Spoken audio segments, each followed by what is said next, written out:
Nessa aula, veremos eletrização por atrito, por contato e John Travolta.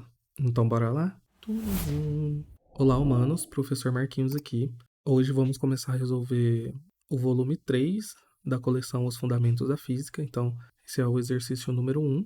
Caso esse seja o seu primeiro vídeo, saiba que estamos resolvendo toda a coleção de física básica nesse canal. Então, se você estiver se preparando para provas, para vestibular, na descrição tem o link para todas as playlists, volume 1, 2 e 3.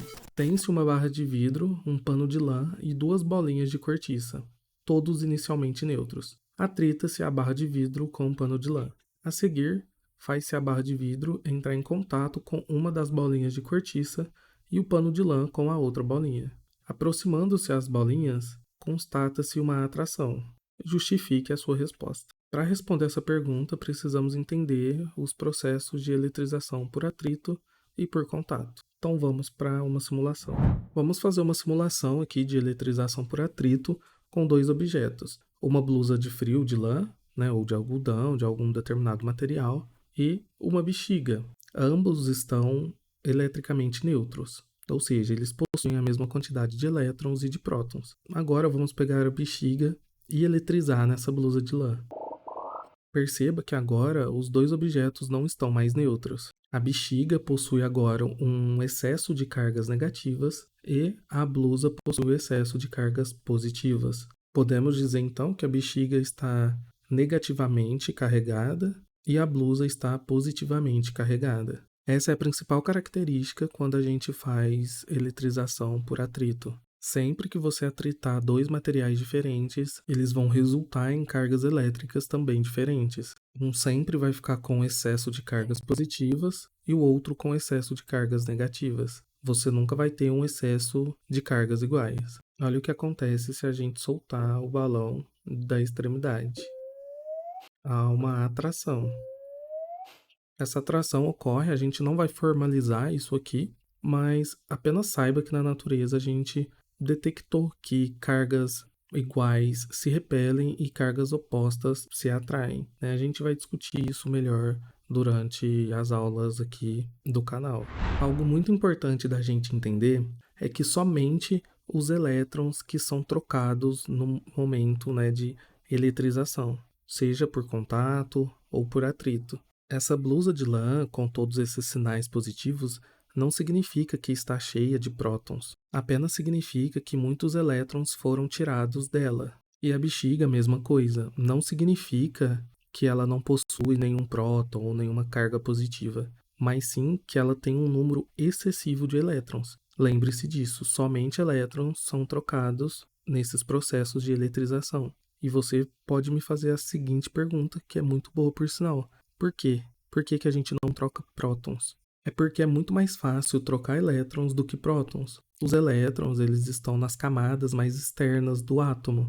Você já deve ter ouvido falar, talvez, em camada de valência, por exemplo, ou em elétrons livres, que de forma resumida significa que a gente consegue acrescentar ou retirar elétrons com muita facilidade dos átomos. Já os prótons, eles estão confinados, ou fazem parte da formação do núcleo. E o núcleo está sob forças nucleares muito fortes. Então, eles estão muito bem presos lá.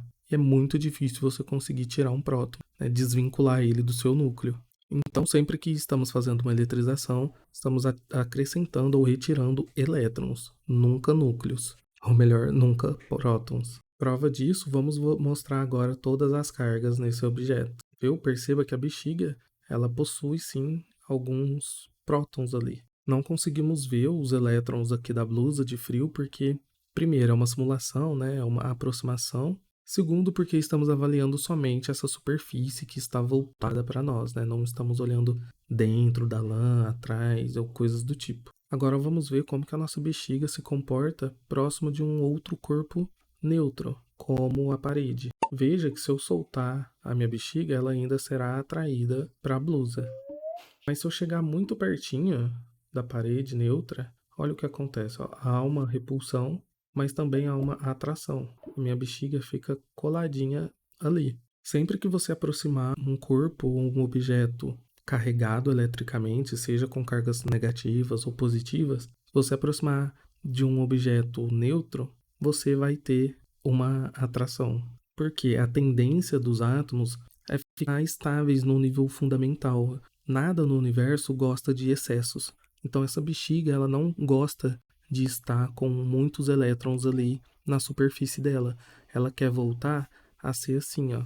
Ops. Ela quer voltar a ser assim, neutra, com a mesma quantidade de elétrons e de prótons. Mas agora que ela está negativamente carregada, né, com esse excesso de elétrons, ela tem uma certa repulsão, né? Pode perceber que os elétrons da parede lá estão sofrendo uma repulsão por esse outro lado aqui da superfície da bexiga. Mas ainda assim há uma aproximação, uma atração desses dois corpos. Dá para fazer um exercício, né, ou melhor, um experimento bem simples, que é pegar um canudo, passar numa seda, né, numa lã, ou no próprio cabelo, e depois grudar na parede da sua casa, né? Pode fazer inclusive com bexiga. Se você comprar uma bexiga e atritar com o seu cabelo ou com a sua roupa, você vai perceber que na hora que você encostar essa parte na parede, ela vai ficar lá paradinha, tá? É literalmente a mesma coisa que acontece aqui. Isso explica também outro fenômeno que infelizmente a gente passa de vez em quando, que é tomar aqueles choques quando a gente pega a maçaneta da porta ou lá do mercado, ou simplesmente quando vamos cumprimentar alguém. E vamos ver isso da melhor forma, com o John Travoltagem.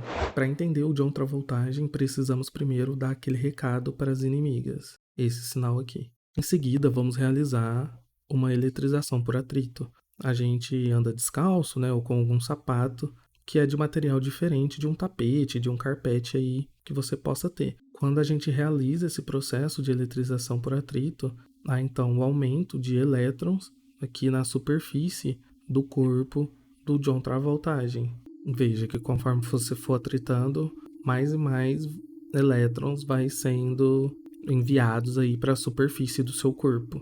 Aí o nosso corpo sai do estado fundamental, que é neutro, né? O nosso corpo é eletricamente neutro. Só que quando isso acontece, ele fica eletricamente carregado e a gente não gosta, lembra? A natureza não gosta de coisas instáveis, queremos voltar sempre para o estado fundamental das coisas.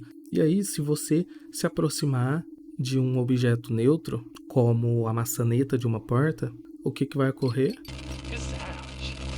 Exatamente, você toma uma descarga elétrica. Por quê? A maçaneta que está neutra, ela vai puxar esses elétrons que estão em excesso do seu corpo, né? Vai atrair eles para a maçaneta. Não só isso, como a maçaneta também, né, geralmente de metal, né, de algum metal, e metais são excelentes condutores elétricos. Eu vou deixar o link das duas simulações na descrição, então recomendo fortemente que você acesse por um computador de preferência, né, mas pode entrar pelo celular também, e fique brincando ali para entender esses conceitos. Agora estamos prontos para resolver o exercício. Então temos uma barra de vidro, um pano de lã e duas bolinhas de cortiça. E caso você não conheça, saiba que cortiça é um material próximo de madeira, é um material aí de origem vegetal também, e a gente vê muito em rolhas de vinho.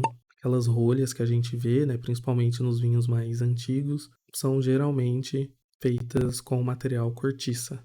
Cuidado para não confundir com cortiço. Estão todos inicialmente neutros. Aí ele vai atritar a barra de vidro com um pano de lã. Então, o que aprendemos? Quando a gente atrita objetos, né, corpos de materiais diferentes, um deles vai ficar com excesso de cargas positivas e o outro com excesso de cargas negativas. Dessa forma, o vidro, nesse caso, vai ter um acréscimo de cargas positivas e a lã de cargas negativas. Mas como que a gente sabe qual material vai ou não perder elétrons? Os cientistas já reproduziram em laboratório esses experimentos de eletrização por atrito várias vezes, e com isso a gente conseguiu montar uma tabela chamada de série triboelétrica. E essa tabela relaciona para a gente alguns, claro, não existem todos os materiais aqui, mas tem os mais comuns, né, inclusive os que caem mais no vestibular, e cria essa relação para a gente, né, qual que vai ganhar elétron e qual que vai perder elétron. Os materiais que estão em cima dessa tabela têm mais facilidade de perder elétrons. Ou seja, se você pegar um elemento que está no topo da tabela e atritar com um elemento que está mais embaixo, o que está embaixo vai ganhar mais elétrons, né? E ele vai ficar então negativamente carregado, e o que está mais acima vai perder os elétrons, ficando positivamente carregado. E como podemos ver nessa tabela, o vidro está acima da lã, ou seja, o vidro ele cede elétrons mais facilmente que a lã. Então a lã, entre aspas, rouba os elétrons do vidro e fica negativamente carregada, fica com um excesso de elétrons, e o vidro que perdeu os elétrons agora está positivamente carregado. Agora a barra de vidro entra em contato com as bolinhas de cortiça e o pano de lã entra em contato com a outra bolinha. E vocês lembram do que a gente viu? As cortiças são objetos que estão eletricamente neutros, mas agora a lã, né, que passou por esse processo de eletrização por atrito, ela tem agora o excesso de cargas negativas. Então, quando ela entra em contato com a cortiça, vai ter uma eletrização por contato. E a eletrização por contato, diferentemente da eletrização por atrito, sempre mantém o mesmo sinal da carga do objeto que ela entrou em contato. Então, essa cortiça, após o contato, também vai ser carregada negativamente. Então, por contato, sempre temos a mesma carga elétrica sendo compartilhada, o mesmo sinal de carga. Já por atrito, a gente sempre tem, olha lá em cima, cargas diferentes entre dois corpos. Perceba que acontece a mesma coisa com a placa de vidro, né, ou barra de vidro. Ela vai entrar em eletrização por contato com a outra cortiça, que está neutra, e vai adquirir cargas positivas. Dessa forma, também vai se criar uma repulsão, né? Perceba que aqui em cima temos também uma repulsão, porque agora as duas possuem cargas iguais e cargas iguais se repelem. E por fim, precisamos justificar o porquê que há essa atração com as bolinhas de cortiça. Ele já assume pra gente, ele afirma que no final de tudo isso, as bolinhas vão se atrair. Já temos uma justificativa, certo? A bolinha de cortiça que interagiu em contato com a lã eletricamente carregada obteve também cargas negativas. A bolinha que interagiu com a placa de vidro obteve cargas positivas. Então, no final de tudo isso, cada uma adquiriu uma carga diferente. Ou seja, se a gente aproximar uma da outra, elas vão se atrair, porque são cargas opostas. E essa é a justificativa. Objetos, corpos com cargas opostas se atraem. E mostramos como que cada uma delas obtém essas cargas. E aí, fez sentido? Eu espero que sim. Se você gostou da aula, se achou interessante, se aprendeu algo, por favor, se inscreva, deixe a curtida, a gente está tentando crescer aqui no YouTube. E se ficou com alguma dúvida, comenta que eu vou responder todo mundo. Bons estudos e até a próxima aula.